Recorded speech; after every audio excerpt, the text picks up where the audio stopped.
thank you all for participating. Wonderful. And we'll end with Hunter Miller, Oceana. Hi, everyone. My name, again, is Hunter Miller. I'm the Florida Gulf Coast campaign organizer for Oceana, which is the largest nonprofit dedicated solely to protecting the world's oceans. I first wanted to thank Congressman Crist for his leadership to protect our coast, and also for his willingness to be here today and provide such an important perspective as we look back at the 10 years since oil reached Florida shores from the BP Deepwater Horizon disaster. I also wanted to say that I'm thankful and proud of our wonderful coalition partners who have put this event together. We've worked hand in hand for years on this issue, from literally standing hand in hand in the sand at the beach to city halls across the state, to the state capitol, to Capitol Hill. We've worked tirelessly to protect our coast from dirty and dangerous offshore drilling. And I wanted to let you know that we're not going to stop until our coastlines are off the table, and we know for a fact that oil rigs won't be coming 1 inch closer to our coastlines, our beaches, and of course our favorite fishing spots. Next on our agenda, we will be screening a short film that our Oceana team shot and produced. And that film's called Hindsight 2020, Lessons We Cannot Ignore from the BP Disaster. This film highlights a diverse array of voices from across the Gulf region that were impacted by this disaster. And just to let you know, you can always watch this film and share, and also view our recent report at oceana.org/hindsight2020. So we're going to begin the film. Following the film lasts about 10 minutes long. Following the film, we'll hear remarks from Congressman Crist, and then our moderated panel will begin after that. Thank you so much for being here, and enjoy the film.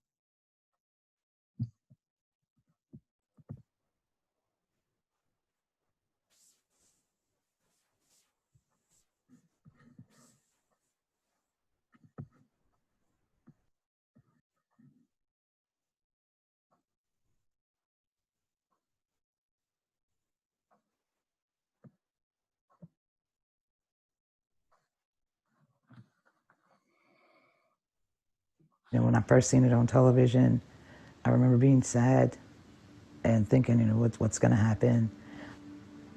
I thought of the Exxon Valdez. I thought of the people there, and I thought about, is this going to be the same for us? It was scary. It's really scary. We had people come to the beach and look at it like they were looking at it for the last time. We didn't know if the beaches were going to be black forever. It was just this sense of foreboding disaster. It was an entire Gulf of Mexico-wide event, so that was really the shocking takeaway from all this. The whole coast of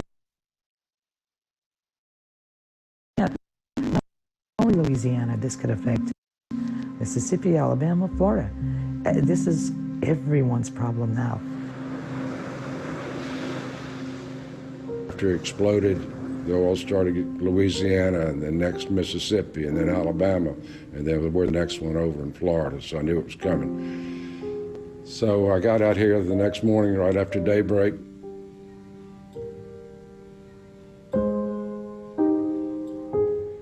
You could not walk from the parking lot to the Gulf without stepping in oil. It was covered with oil. It was unbelievable.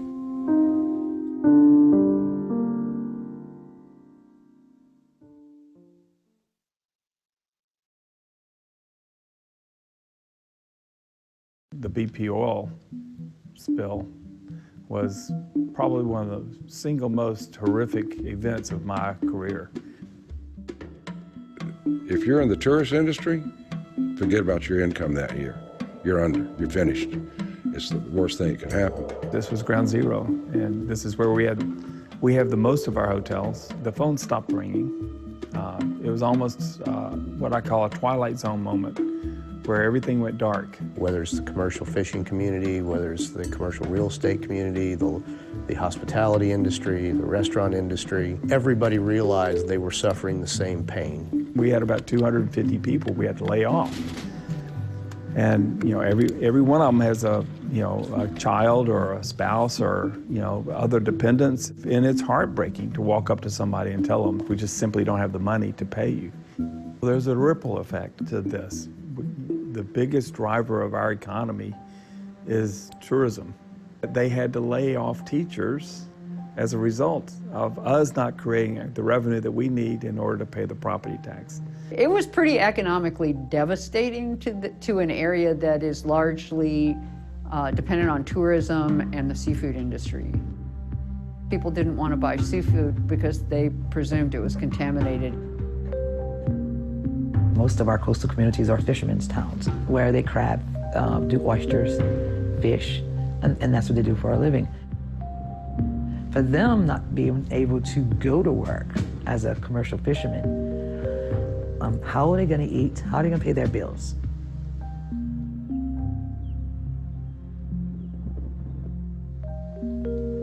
That was the craziest thing to see. You're riding down the bayous and you'll see, instead of their big nets hanging off their boats or their trawls on the back deck of their boats, you seen boom.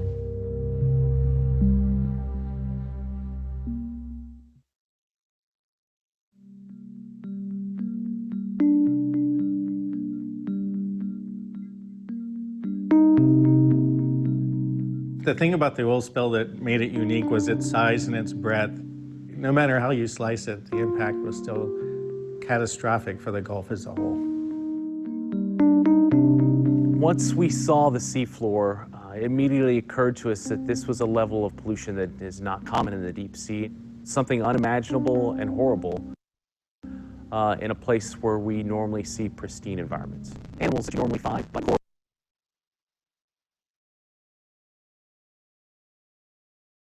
corals and sponges, they were missing. They were completely gone. It was dramatic just how devastated this system was. We ended up with over 1,000 miles of shoreline in the Gulf of Mexico that was impacted by oil. Marshes are very important for the coast. They provide a lot of protection for places further inland. They also provide a lot of recreation. They provide very productive fisheries, but they're also very susceptible to disturbances like oil. When oil comes onto a marsh, it can directly kill the plants. The plants are what hold that marsh together. So when you lose that marsh, you never get it back. As of late 2017, as we looked at fishes and shrimps that live in the water column, and we look in their eggs, we're still finding oil from Deepwater Horizon. So, and as far as we know, the actual impact of the spill is not over yet.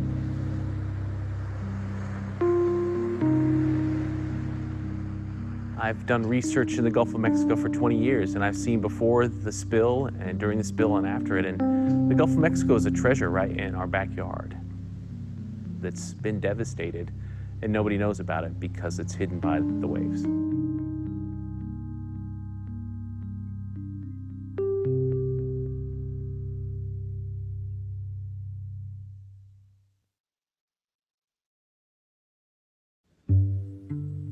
I fly over down the coast from here to New Orleans all the time, and when I look out into the Gulf at night, I'm a pilot, so I get to fly low, and when you look at the number of rigs in the Gulf of Mexico and you look at the stars, you can't make any difference out. It's a solid. There is no horizon. It's dotted like stars in the Gulf of Mexico.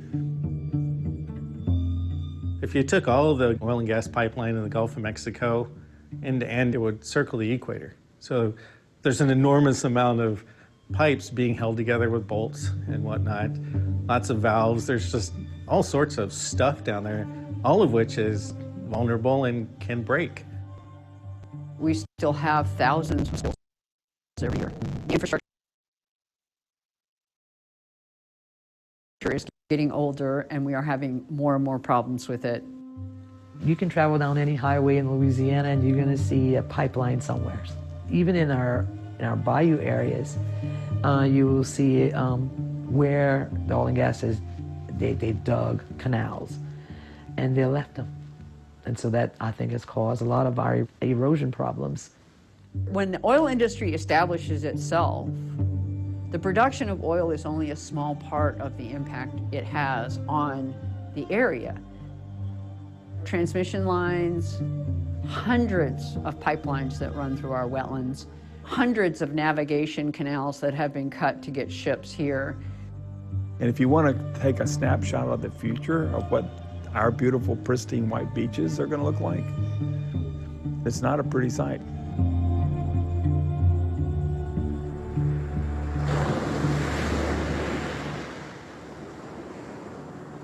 There's a lot of stories about communities that used to be very sustainable because they had bayous that they would fish from and crab from, and there was always a source of food, but they are now prohibited from doing any of that because it's polluted. So the quality of life of many of the people in that area went down after industry came in.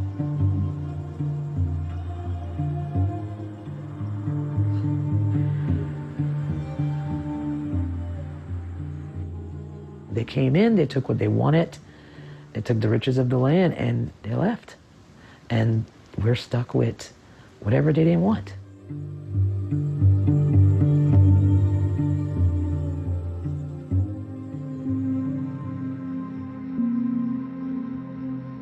Today, unfortunately, I don't see any changes.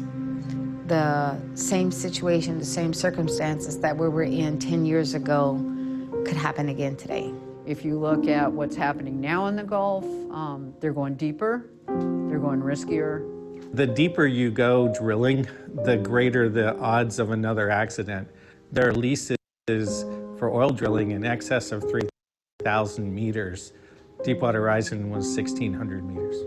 I have no doubt that another disaster like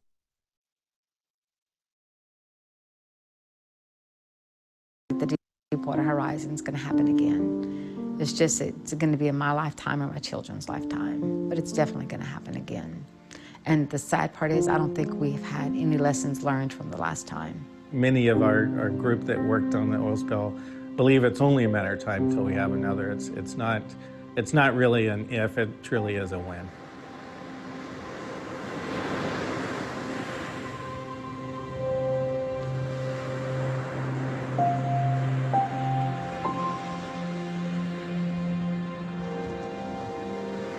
Future generations will look back and think that we'd lost our senses, because here we can see the effects of climate change.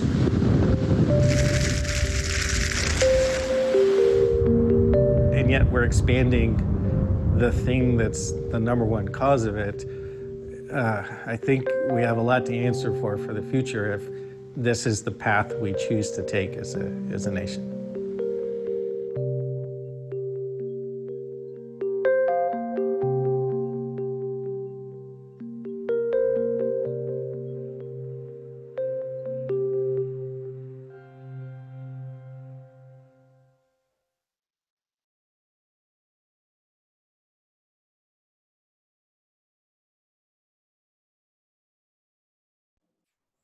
Great, thanks so much, Hunter and Jenna, for that great film. It is now my honor to introduce someone who really doesn't need an introduction. Of course, everyone knows Congressman Crist, who now represents Florida's 13th congressional district, and who of course served as governor of Florida between 2007 and 2011. We are truly delighted to have him here today. And so, Congressman, the floor is yours. That may be the only time in my life I ever say that to you. So the floor is yours.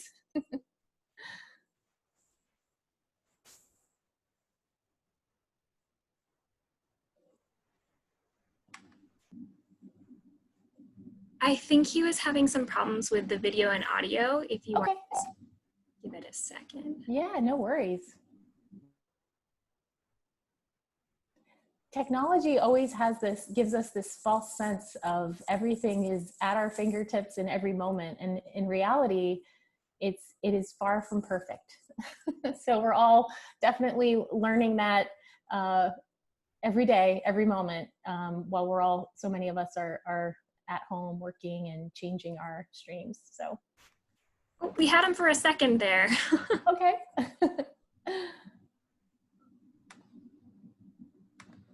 just give it a minute.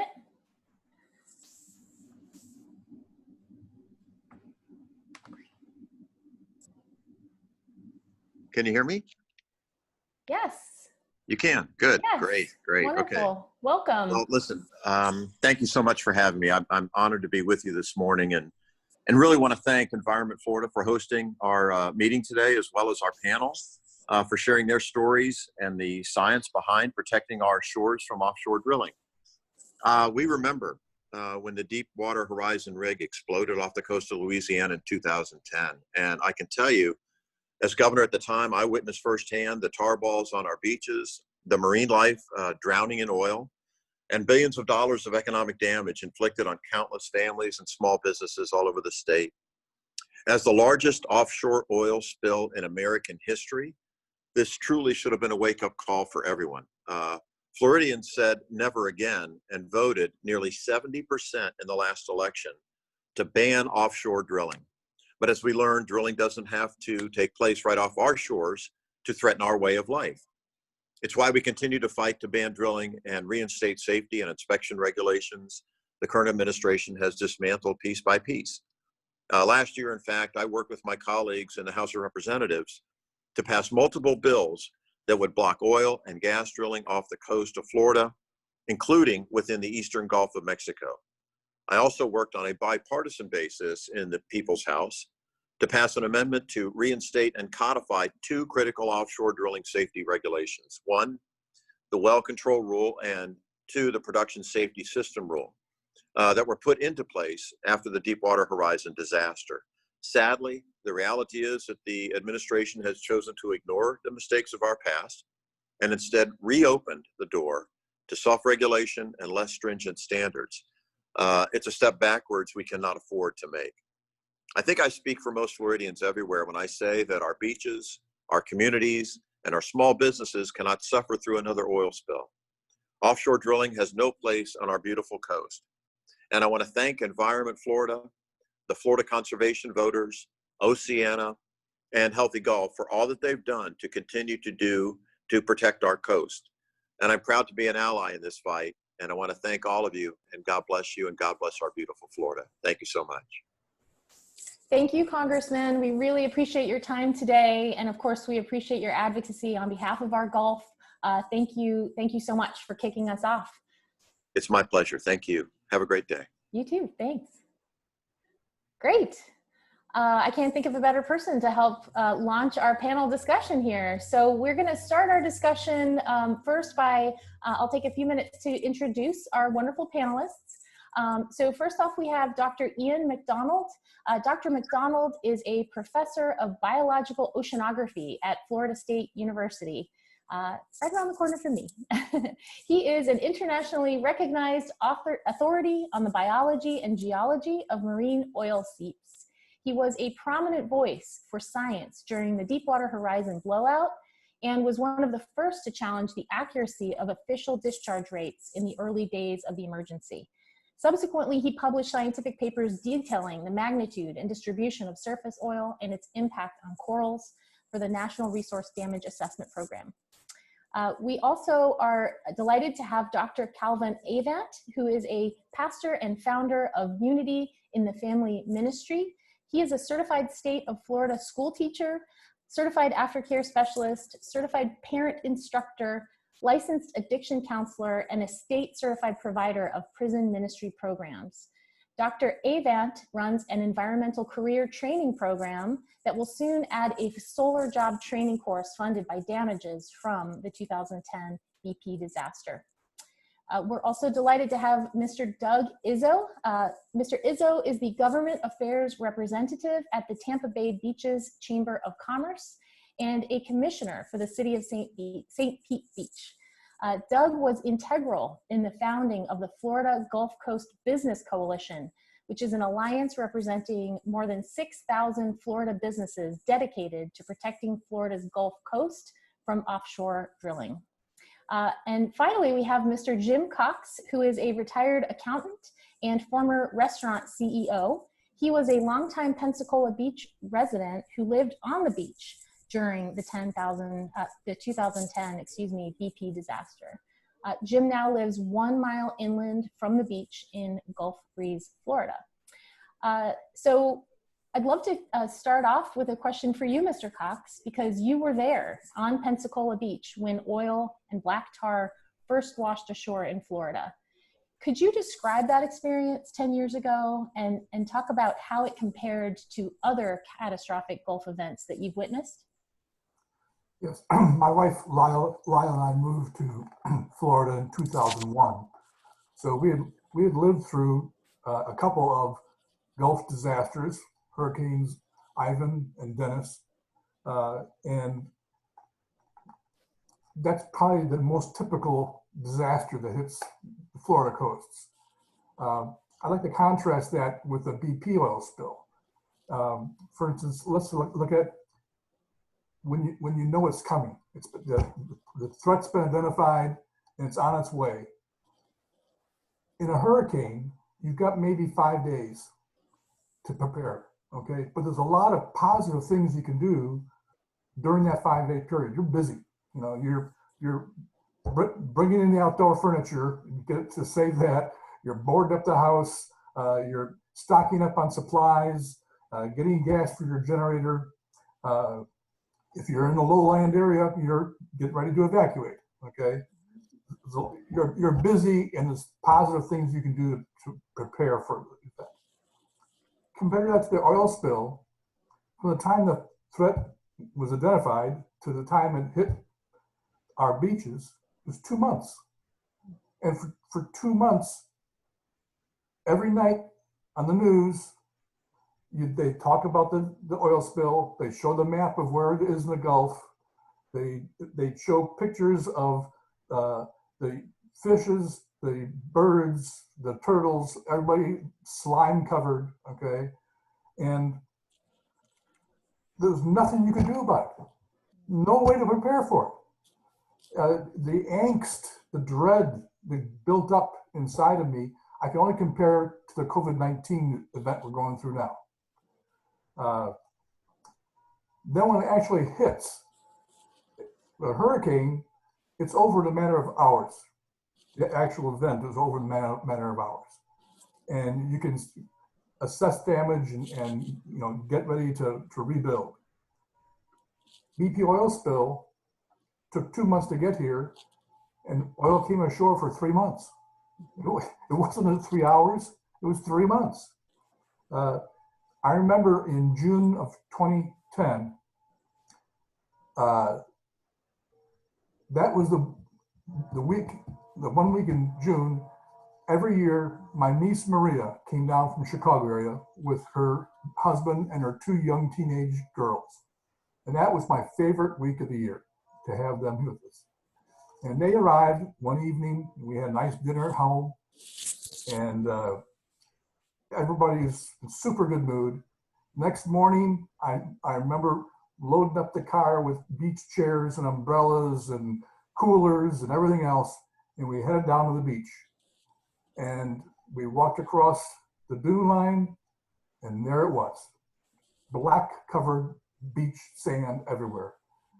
And the feeling of all that angst of 2 months of hoping that a miracle would keep it away from our shores welled up. And my 2 great nieces turned to me, tears streaming down their eyes. And they said, "Uncle Jim," they all called me Uncle. "Uncle Jim, what is this?"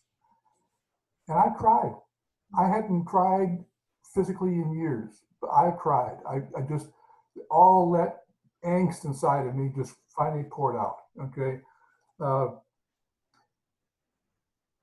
After a hurricane, there's you're very active. There's positive things you can do. You can get your house repaired. You know, you can help your neighbors repair their homes and everything else.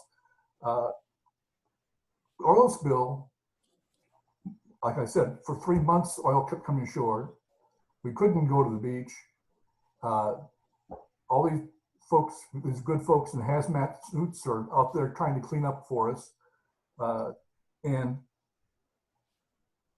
10 years later, there's still oil spilling out of that well, 100 gallons a day, I'm told, okay? And we don't know all the effects on our environment. And that's very, very frustrating. Right. Well, I really appreciate you sharing your experience. The devastation was unreal, and as you said, continues today. You know, I don't know if any other panelists want to chime in here, but your comments definitely sort of spark a question for Dr. MacDonald, who in days after the oil spill was one of the first scientists to question the numbers and the data that we were getting from the federal government and BP officials regarding the amount of oil that was flowing into the Gulf. So Dr. MacDonald, can you describe those first few days for you and your colleagues? Well, thank you for inviting me, and thanks to the very many participants who tuned in. This is very heartening. I want to say that it's striking that the decades of the 2010s and now the 2020s have begun with unprecedented assaults on the health and safety of our environment. Of course, today we are facing the corona pandemic, and we are here to discuss the Deepwater Horizon blowout. These seem like different events, an oil spill and a pandemic, but there are striking and disturbing and real similarities between the initial response. In the initial phases of the Deepwater Horizon blowout, there was real confusion and deliberate misdirection about the rate of the spill and the severity of the danger. And I'm proud of the role that I played and my many scientific colleagues played in getting past that misdirection and getting to a real sense of the threat that was being faced by the entire Gulf region and by Florida specifically. Ultimately, the Deepwater Horizon oil spill, the Macondo well, was capped, plugged, and the oil spill was stopped, although the damage continued, because the responders got past the misdirection and the political considerations and used the best possible scientific information to close this thing off. Can we say the same thing about the coronavirus pandemic? Can we say the same thing about the climate change crisis, which is bearing down on us with a hurricane season that promises to be, again, more severe than average? The lesson is still out. I'm a professor. My job is to teach students, and it happens often that students will get a little behind in my course and they'll come to me and they'll say, what can I do? What can I do? And I always tell them, don't give up. You know, the course isn't over. It's still time to learn these lessons. It's still time to, you know, to buckle down and do what needs to be done to get the grade that you deserve to get. And that's a message that I want to say here. It's not too late to learn the lesson of Deepwater Horizon, which is that we have to act as a community on the best possible scientific information and do so in a way that's unafraid of the politics and unafraid of the diversions that are laid out. And so I believe that we can learn the lessons of the Deepwater Horizon, and I believe that we can go forward as scientists, as citizens, as leaders, political and social. And so I'm glad to be part of this discussion. Thank you for inviting me. Great. Thanks so much, Dr. MacDonald. Just real quick follow-up. At the time, you know, in those days right after the disaster, was it even possible to envision, you know, the magnitude of what was to come in those first few days? Well, we knew that I knew, and my colleagues who were looking at the satellite data knew that the rate of 1,000 barrels a day, 5,000 barrels a day was much too small. And we thought that it had to be at least 25 to 30,000 barrels a day. Ultimately, it turns out it was more like 60,000 barrels a day. And it was clear that this was going to be an incredibly challenging thing to deal with. And the misdirection and the confusion about what was actually happening on the sea floor, 1,500 meters below the surface, you know, contributed to the very long time it took to bring things under control. That, you know, refusal to face facts. And so No, it wasn't. I mean, short answer to your question, no, I did not envision how awful the spill would ultimately turn out to be, but I had a terrible foreboding. And I have that same sense of foreboding now, looking at the pandemic and then looking at the sense of climate change, the threats of climate change. Thank you. Thanks so much. I'd like to get the perspective of Mr. Doug Izzo. St. Pete Beach and your Chamber of Commerce members never actually saw oil on your beaches in Pinellas County from the disaster, like up here in the Panhandle. Did your community and local coastal economy still feel the economic impact from the disaster despite no oil landing on your shores? Yes, absolutely. I mean, we are a tourist state, we're a tourist destination.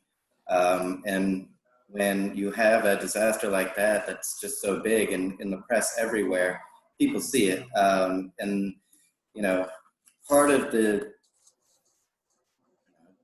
Part of the problem is when the news comes out with an article, most people just read the headlines. They see Florida beaches covered in oil. So that's what people thought. I mean, we have had our businesses take a tremendous hit during that time. And not only that, but I mean, that was a time during the recession. I mean, that really took a hit on Florida and the businesses. And we're not talking, large corporations. We're talking, family-owned businesses that have been in business for generations that would just saw their business completely diminish. Visitors stopped coming. I mean, even if the locals were enough to support, these businesses, they just couldn't operate. I mean, you have hotels, restaurants, fishing charters, sunset cruises, commercial fishing, even, the restaurants bringing in food. They couldn't get the seafood. And then you have attractions like my background here, the alligator attraction. They are a wildlife learning center. It was detrimental to attractions, every business, and then those ancillary businesses that aren't necessarily the tourism industry, but depend on those tourist businesses for revenue. So it is something that definitely affected our community and our economy, even though, like you said, that we didn't see any oil on our beaches. Our beaches were actually fine and open for business, but it's that perception that really took a hit, or made the state take a hit. Mm-hmm. So it's definitely something that we felt, and like you said, we're still at risk. I mean, we heard Congressman Crist speak earlier about the proposed legislation, and that's why we need this legislation, because we can't afford another spill like we had in 2010. It's detrimental. I think it's definitely worse than a hurricane, as Mr. Cox stated, because of the lasting effects. Hurricane's here for a weekend, and then insurance can maybe take care of some of the extra costs, but this was here for months, and it had a long lasting effect after that. And, a lot of people lost a lot of money that they weren't able to recoup. Right. Thank you so much for that perspective. So Dr. Avant, in the midst of all this environmental and economic devastation, you and other leaders in your community saw possibilities and saw possibility in making the most of restore funds. Can you talk a little bit about what you did? Tell us more. Well, it really started back when I was the director for the Escambia Pensacola Human Relations Commission, where we received complaints and do investigations on employment, housing, civil rights violations, and other types of discrimination. And we started getting numerous complaints from African Americans and Southeast Asians for not being able to, first off, not receiving any funds to help them get back up on their feet, and because of the spill. And from that, I made contact with Dr. Beverly Wright, who is the founder and executive director for the Deep South Center for Environmental Justice out of New Orleans. And we started looking at some issues that were happening in the community that the government, as well as BP oil spill, had started taking all of the the toxic waste that they were getting from the oil spill, and 5 out of 9 of the landfills were located in minority communities. They were dumping all of this waste in those communities, and what could we do about it? So we initially put in a grant to try to start looking at the health disparities that were being created by that. And from that, we didn't get that grant, but we continued looking. From that relationship built with Dr. Wright, we started the Environmental Career Worker Training Program. And that, as a part of that, we knew that one of our classes that we taught was it would be certified in HAZWOPER, which would actually give them the ability to go out and help with the cleanup, with cleanup in those areas, as well as in EJ communities. And started talking with her, and she enlightened me about something that Dr. Robert Bullard, who at that time was working with the Environmental Justice Resources, explained that not only, that they were losing economically, but then they were losing environmentally in their communities. And so from that, what we initially started with was to do an economic development project in the city for underserved, unemployed individuals in our community. And we saw that this might be a great opportunity to take and utilize some of the restore funds to actually put a program together that could help some of those communities. We also have with the Deep South Center, we have an environmental justice project that we operate with of a community that has 11 unlined toxic landfills. And in working with that community, we started looking and seeing that we could take the solar technology and start teaching those communities how this technology could help start remediating and helping their communities. The first idea was to actually do training and train individuals how to install solar panels. And from that, we would also be able to start educating the minority community about all the issues that was created, what was our rationale for wanting to start this training. And then from that, we started looking at the possibility of taking those landfills and using them to put solar farms on. So we've and being able to take the monies that was BP was fined and utilize that to operate the project. So we're waiting now for the Treasury Department to give us the okay to go forward with what we're doing. So that's kind of how we got to where we are at this point. That's great. Using some of that BP money for clean, renewable energy, high-paying jobs for the community. That's wonderful. Exactly. Let's go. And Ryan and Jenna, I'll rely on you to raise up any questions if we're getting any from the audience. While we look at those, Dr. MacDonald, a few years after the spill, I think 3 or so, you were quoted as saying that the state and the nation hasn't changed procedures enough in the wake of the disaster to prevent a similar disaster from happening in the future. So 10 years, we're 10 years in, and I'd love to hear if you still feel that way. Do you still feel like enough hasn't been done to change? Unfortunately, I do feel that way. And there are a couple of measures of this. One measure is the response to the Exxon Valdez spill, which of course happened in 1989, so a long, long time ago. Within 1 year after the Exxon Valdez spill, which was an unprecedented assault, which everybody felt, even though the vast majority of us have never even been there, within 1 year, the Congress had passed the Oil Pollution Act of 1990, which subsequently governed how we should respond to oil spills. There has been no Oil Pollution Act of 2010 or 2015 or 2020. Barack Obama, during his presidency, was able by executive order to tighten many of the regulations around offshore drilling in ways that were responsible and consistent with what the international community does. Unfortunately, the present administration has systematically rolled back those executive decisions, and we are back where we started in terms of a regulatory environment. The other way that we can look at this is another oil spill, and this was a less celebrated oil spill, the Megaborg event of 1990, which was a 4 million gallon, more or less, spill that occurred off Galveston, Texas in 1990 when a supertanker collided and exploded and released. After that spill, the state of Texas realized that they had during the spill no idea where the oil was going to go.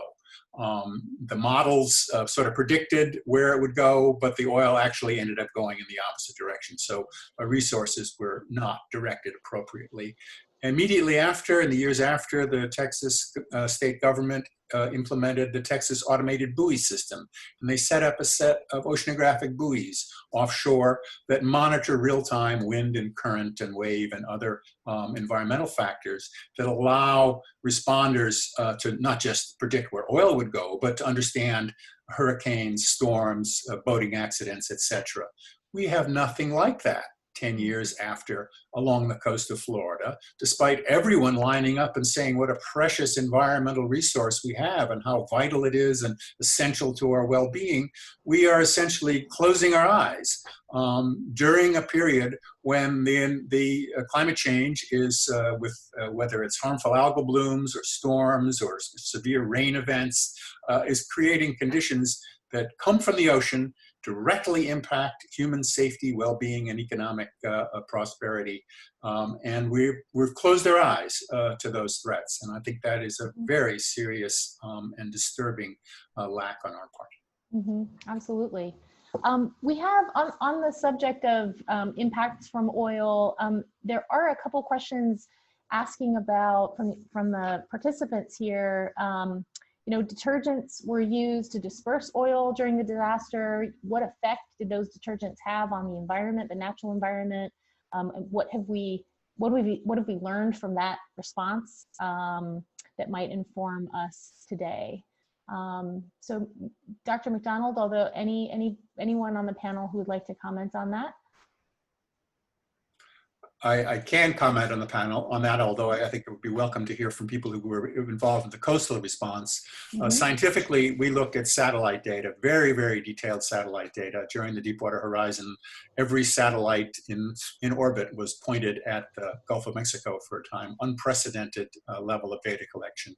Mm-hmm. One of the things that we learned when we compare the distribution, the spread, the magnitude and dispersion of the oil on the surface, the oil slicks that came ashore in Florida, was that before and after dispersants began to be applied, dispersants are these detergent-like compounds, after the dispersants were applied, the amount of oil on the surface was reduced by about 20%, according to my data. But the area over which that oil was dispersed, the area of the Gulf, the area that impacted on the shore, increased by 50%. And that's not astonishing because dispersants are supposed to disperse the oil. However, one of the things that we've learned in research, not me, but other researchers have learned, is that even at a part per billion concentration, vanishingly small amounts of oil can have a fatal effect on the bottom of the food chain, the fish larvae, the plankton, which are so essential for the health of the entire ecosystem. So unfortunately, the current thinking around how do we respond to oil spills calls for massive, and I would say indiscriminate use of dispersants. And I think that's something that we really need to challenge, both as in terms of its efficacy and responding to the spills and its potential impact on the marine environment. Thank you for that. There's another question, and I think this is kind of related in terms of economic impacts, right? You know, we're talking about, you know, and Mr. Izzo, you addressed how even though oil never showed up, there was still really dramatic economic damage to the St. Pete Beach community. There's a question that we have here about, are there ways to actually value, economically value what a healthy Gulf brings to our economy and to our communities? I don't know if Mr. Izzo, you want to chime in on there?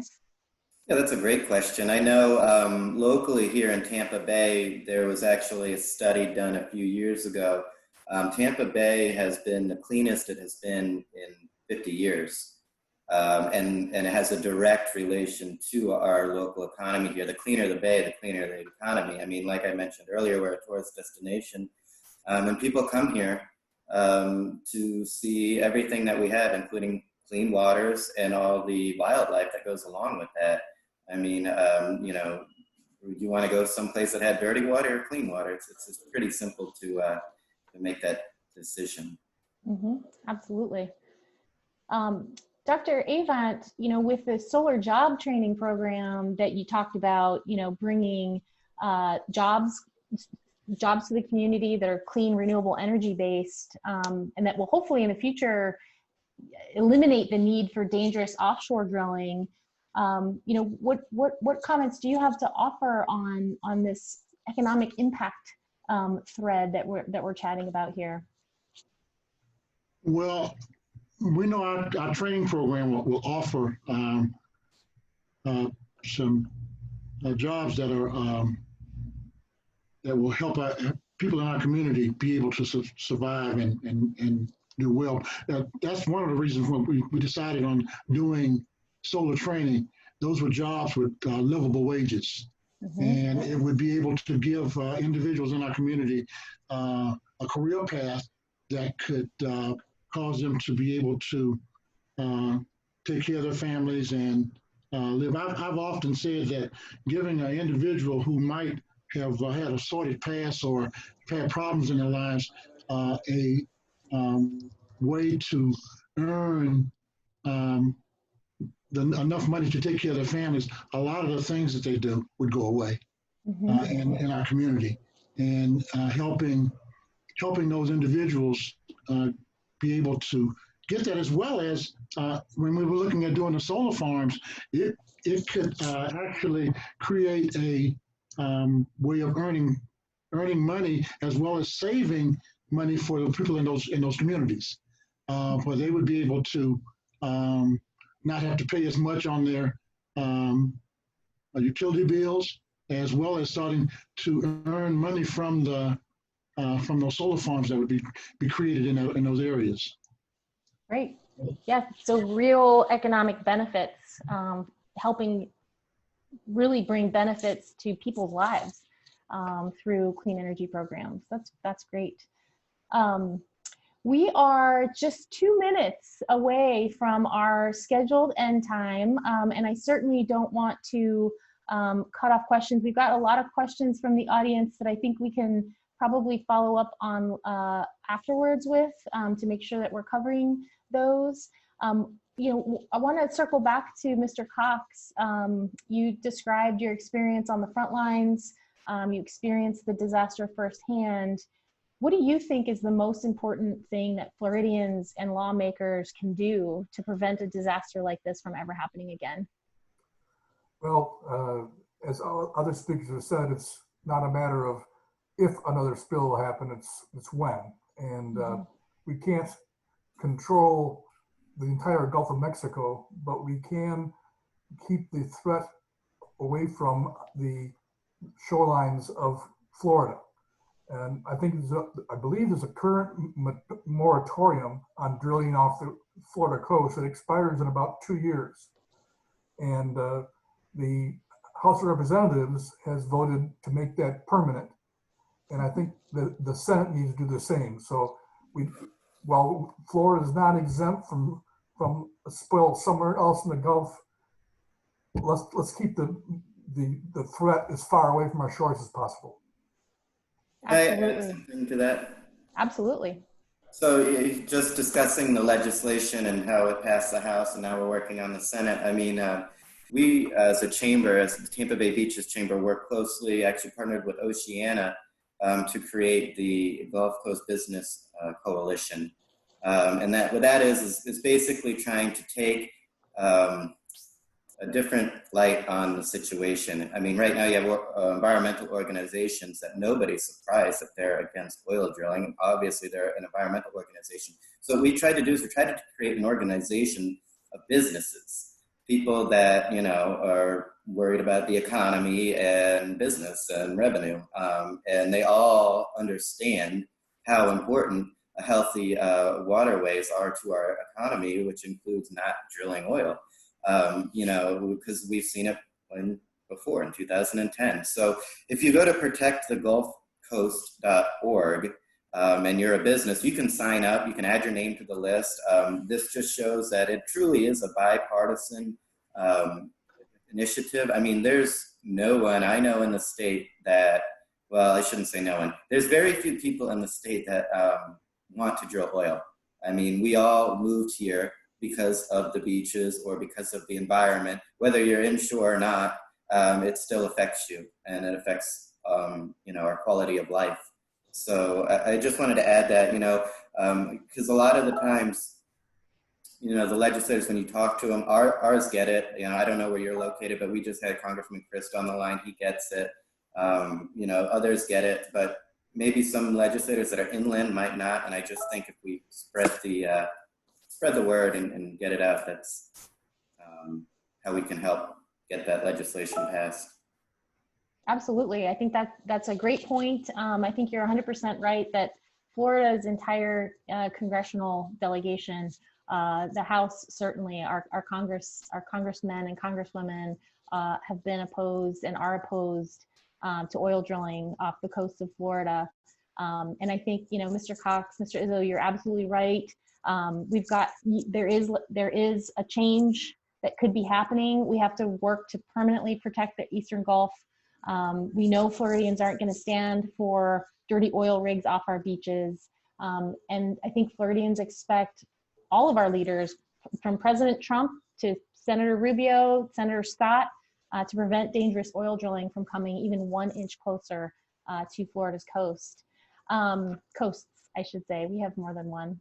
Well, we are just a little bit over time, so I would love to thank all of our partners who made this program possible: Jenna Stevens at Environment Florida, Hunter Miller, Oceana, Christian Wagley at Healthy Gulf. On behalf of all of the hosts, I would like to thank each of our panelists for their incredible commitment and their time today, but their commitment to protecting Florida. We're especially grateful to Congressman Crist, of course, for attending today as well.